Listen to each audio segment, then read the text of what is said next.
Она што го направија грците со нас, кршењето на нашата кичма со Преспанскиот договор, без разлика на резултатите од референдумот и мислењето на народот кој што се изјасни поинаку, е само втора епизода тоа што го прават бугарите. Затоа што бугарите, кои требаше да влезат во Европска унија, бидејќи нели постои елемент кој што вика добрососедска политика, они не пријавија, не појавија, не се изјаснија за проблем кон Македонија. Они итро молчеа и го оставија тоа прашање на страна, затоа што прашањето беше отворено со Грција. Грција веќе беше дел од Европската унија. Они кога влегува во Европската унија, кога ги добија алатките на располагање, ја сменија политиката. Ја сменија политиката затоа што видоа за што се работи од оваа страна.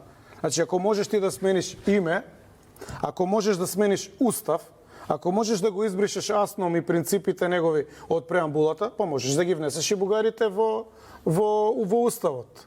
Ако можеш да имаш 10 националности во уставот, можеш да ги имаш и бугарите. Значи, они од нивната страна, нивната национална позиција, мене не ми е спорна и не ми е чудна.